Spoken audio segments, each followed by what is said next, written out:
இன்னைக்கு நம்ம கிளாஸ்ல வந்து ஒரு ஃபேன்சி சாரீக்கு ஏற்ற மாதிரி வந்து ஒரு சூப்பரான ஒரு டிசைன் வந்து நம்ம தைக்க போகிறோம். இது வந்து ஒரு காட்டன் சில்க் saree. இந்த சில்க் சாரீக்கு ஏற்ற மாதிரி வந்து ஒரு மேட்ச் பண்ணி ஒரு ப்ளவுஸ் தைக்கலாம்.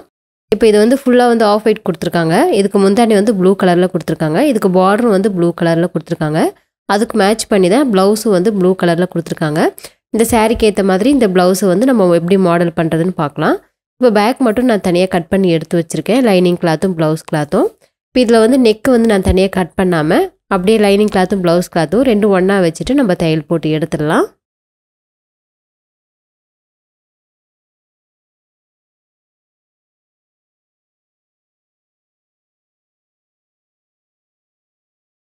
ரெண்டுமே வந்து இந்த மாதிரி வந்து தையல் போட்டு எடுத்துக்கிட்டோம். கீழே பாட்டத்துலேயும் வந்து ஒரு தையல் போட்டு எடுத்துக்கலாம். இப்போ எல்லாமே வந்து கரெக்டாக நம்மளுக்கு செட் ஆகிடும். இப்போ எக்ஸ்ட்ரா வர கிளாத் வந்து லைட்டாக கட் பண்ணி விட்டுடலாம். எக்ஸ்ட்ரா வர கிளாத்தை கட் பண்ணி விட்டுட்டேன். இப்போ இந்த ப்ளவுஸுக்கு தேவையான பேப்பர் கேன்வாஸ் எடுத்து வச்சுருக்கேன் நெக் டிசைன் பண்ணுறதுக்காக. நெக்கோட அகலமும் நெக்கோட லென்த்தும் வந்து நான் மார்க் பண்ணியிருக்கேன். இப்போ நெக்கோட லென்த்துலேருந்து ஒரு 3 இன்ச் அளவுக்கு எக்ஸ்ட்ரா கீழே ஒரு மார்க் பண்ணியிருக்கேன். இது அந்த எக்ஸ்ட்ராவோட சேர்த்து நம்ம எப்பவும் போல் ஒரு பாக்ஸ் மாதிரி வந்து போட்டு எடுத்துக்கலாம். இந்த நெக்கோட லென்த்துக்கு நம்ம மார்க் பண்ணது, இது எக்ஸ்ட்ரா மார்க் பண்ணது.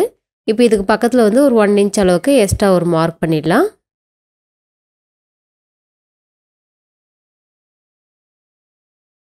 பாருங்க, நான் இந்த மாதிரி வந்து ஒரு நார்மலாக வந்து ஒரு நெக் வந்து மார்க் பண்ணியிருக்கேன்.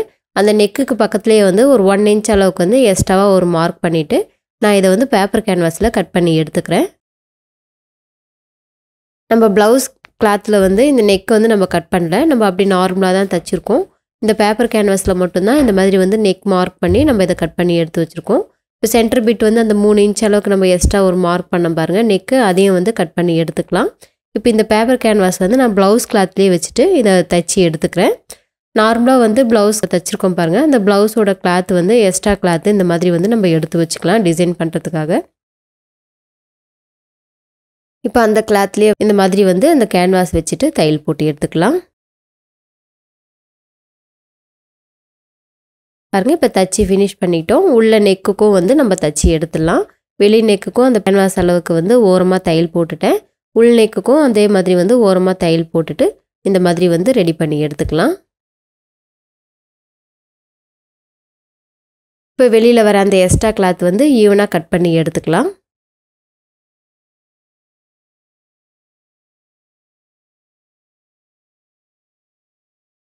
இப்போ இது வந்து இந்த அளவுக்கு ரெடி பண்ணி எடுத்துக்கிட்டோம். நான் சாரீ கிளாத்தில் வந்து கிராஸ் பீஸ் கட் பண்ணி எடுத்து வச்சுருக்கேன் பைப்பிங் தைக்கிறதுக்காக. அந்த கிளாத் கொடுத்துட்டு நம்ம தச்சு எடுத்துக்கலாம். நான் சாரியில் வர கிளாத்தை தான் கட் பண்ணியிருக்கேன். ஏன்னா இது வந்து நிறைய கிளாத்து தேவைப்படாது டிசைன் பண்ணுறதுக்காக. அதனால் வந்து நான் சாரீ கிளாத்லேருந்து எடுத்திருக்கேன். உங்களுக்கு வேண்டாம் அப்படின்னா தனியாக நீங்கள் வந்து ஷைனிங் மெட்டீரியல் கிளாத் எடுத்து நீங்கள் டிசைன் பண்ணிக்கோங்க.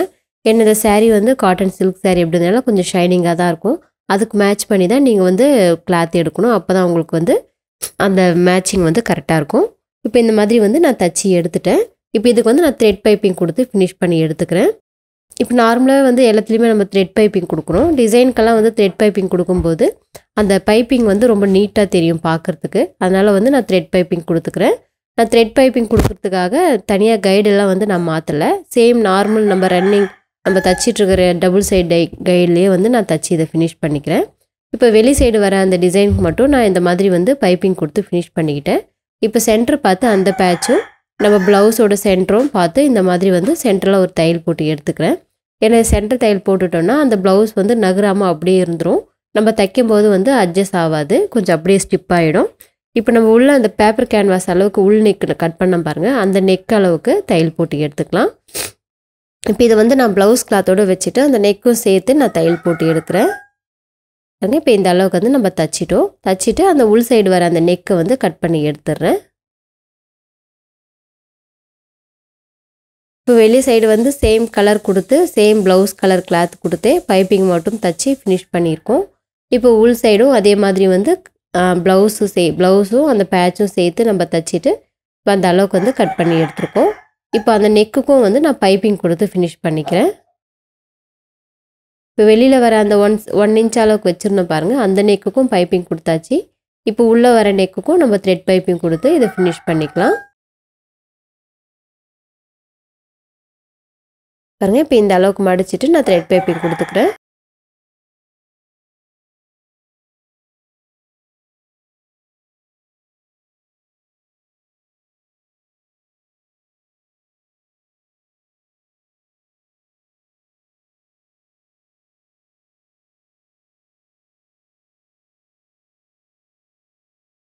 இப்போ 2 சைடுமே வந்து த்ரெட் பைப்பிங் கொடுத்து நம்ம ஃபினிஷ் பண்ணிட்டோம். வெளி சைடு வர அந்த நெக்கை வந்து ப்ளவுஸோடு சேர்த்து இந்த மாதிரி வந்து தையல் போட்டுடலாம்.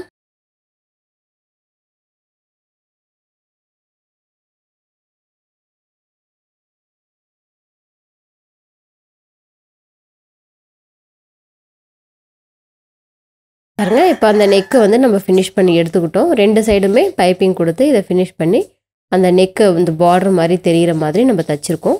இப்போ சென்டரில் ஒரு பிட்டு வந்து நம்ம கட் பண்ணி வச்சுருந்தோம் பாருங்கள். ஒரு 3 இன்ச் அளவுக்கு நெக் எக்ஸ்ட்ரா மார்க் பண்ணி அந்த பிட்டை வந்து சேம் நம்ம அந்த ப்ளவுஸ் கிளாத்லேயே கொடுத்து இதை ஃபினிஷ் பண்ணி எடுத்துக்கலாம். நான் வந்து லைனிங் கிளாத்தும் ப்ளவுஸ் கிளாத்தும் வச்சுட்டு இந்த மாதிரி வந்து கட் பண்ணி எடுத்துக்கிறேன். எக்ஸ்ட்ரா சைடில் வந்து ஒரு 1/2 இன்ச் அளவுக்கு நம்ம தைக்கிறதுக்காக விட்டுட்டு கிளாத்தை வந்து நான் கட் பண்ணியிருக்கேன். இப்போ மேலே வந்து அதே மாதிரி த்ரெட் பைப்பிங் கொடுத்து நெக்கை வந்து ஃபினிஷ் பண்ணிக்கலாம்.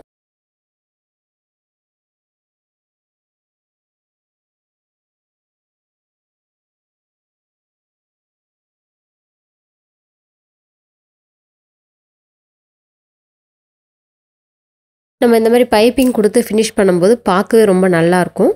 எந்த லேஸ் எதுவுமே இல்லாமல், ரொம்ப பேட்ச் ஒர்க் லேஸ் எதுவுமே இல்லாமல் ரொம்ப சிம்பிளாக நம்ம த்ரெட் பைப்பிங் மட்டும் கொடுத்து இந்த டிசைன் வந்து ஃபினிஷ் பண்ணுறோம். இந்த மாதிரி வந்து நீட்டாக வேணும் அப்படின்னு நினைக்கிறவங்க நிறைய பேர் இருப்பீங்க. இந்த சேனல் வந்து நீங்கள் ஸ்கிப் பண்ணாமல் ஃபுல்லாக பார்த்து தைச்சி ட்ரை பண்ணுங்கள். அதே மாதிரி வந்து நீங்கள் தைக்கணுன்னாலும் இந்த வீடியோவை பார்த்துட்டு நீங்கள் தைக்கிறதுக்கு கொடுங்க, ரொம்ப நல்லாயிருக்கும். இப்போ சென்டர் பிட்டு அந்த கட் பண்ணியிருக்கோம் பாருங்கள், அந்த பேப்பர் கேன்வாஸில் அந்த அளவுக்கு வந்து கரெக்டாக இந்த நெக்கை வச்சுட்டு அந்த அளவுக்கு மார்க் பண்ணி எடுத்துக்கிறேன். இப்போ அந்த சாரீ கிளாத்லேயே வந்து ஒரு பாக்ஸ் மாதிரி 2 இன்ச் அளவுக்கு அகலமும் 2 இன்ச் அளவுக்கு லென்த்து வர்ற மாதிரி ஒரு பாக்ஸ் மாதிரி கட் பண்ணியிருக்கேன் கிளாத்து. அதை வந்து முக்கோணம் மாதிரி வந்து மடித்து நம்ம தையல் போட்டுடலாம்.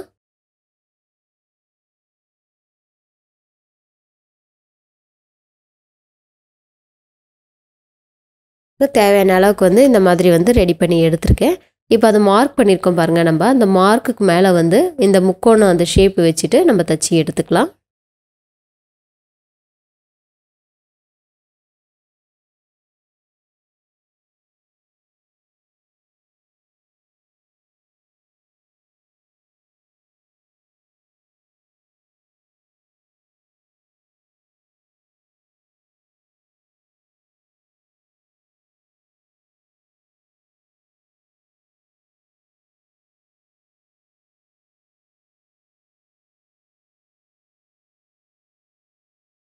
ஃபுல்லாகவே வந்து நம்ம தைச்சி இதை ஃபினிஷ் பண்ணி எடுத்துக்கிட்டோம். இப்போ இது வந்து நம்ம ப்ளவுஸ் கிளாத்தோடு வச்சுட்டு தைக்க போகிறோம். இந்த ப்ளவுஸ் கிளாத்தோடு வச்சு நம்ம தைக்கும்போது சென்டர் வந்து ஒரு மார்க் பண்ணிக்கலாம். ஏன்னா சென்டர் நம்ம தெரியணுன்றதுக்காக சென்டர் மார்க் பண்ணால் தான் அந்த ஷேப்பும் வந்து கரெக்டாக நம்மளுக்கு கிடைக்கும். இப்போ சென்டர் மார்க் பண்ணிவிட்டு அந்த சென்டரில் அந்த பாயிண்ட் வருது பாருங்கள், அந்த இடத்துல வர மாதிரி ஈவனாக வச்சுட்டு நான் பின் பண்ணி எடுத்துக்கிறேன். பாருங்கள், இந்த மாதிரி வந்து நான் பின் பண்ணிவிட்டு இதை வந்து தைச்சி எடுத்துக்கிறேன். நம்ம தைக்கிறதுக்கு ஸ்டார்ட் பண்ணும்போது லைட்டாக குறுக்கடிச்சிருங்க. அப்போ தான் வந்து நம்ம ப்ளவுஸ் போடும்போது வந்து அந்த கிளாத் வந்து பிரிஞ்சு வராமல் ஸ்ட்ராங்காக இருக்கும். அதனால் நம்ம பின் பண்ணிவிட்டு இந்த மாதிரி வந்து குறுக்கடிச்சிட்டு ஸ்ட்ராங்காக தையல் போட்டு எடுத்துக்கலாம்.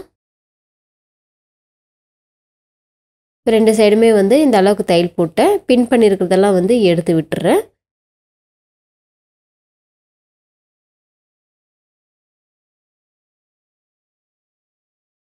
இப்போ இன்னொரு தையலும் வந்து அதே மாதிரி பக்கத்தில் நான் போட்டு எடுத்துக்கிட்டேன்.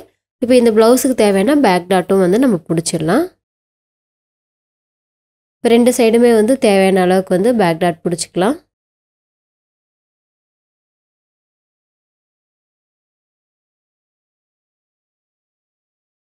பாருங்கள், இப்போ இதை வந்து தச்சு ஃபினிஷ் பண்ணி எடுத்துக்கிட்டோம். கீழே பாட்டமும் வந்து நான் கிளாத்து கொடுத்து மடித்து ஃபினிஷ் பண்ணி எடுத்துக்கிட்டேன். சென்டரில் வந்து அந்த ப்ளவுஸ்க்கு மேட்ச் பண்ணுற மாதிரி வந்து பேட்ச் ஒர்க் வந்து சின்ன சின்னதாக வாங்கி நான் வச்சுருக்கேன். பார்க்கவே ரொம்ப நல்லாயிருக்கு. ரொம்ப சிம்பிளான டிசைன் தான் நம்ம தைச்சிருக்கோம். ஆனால் பார்க்க ரொம்ப லுக்காக இருக்கும். போடும்போது அந்த சாரீக்கு மேட்ச் பண்ணி நீங்கள் போட்டிங்கன்னா ரொம்ப ரொம்ப கலர்ஃபுல்லாகவும் ரொம்ப சூப்பராகவும் இருக்கும். நீங்களும் இந்த மாதிரி தச்சு ட்ரை பண்ணி பார்த்துட்டு மறக்காமல் எனக்கு கமெண்ட் பண்ணுங்கள். தேங்க்யூ.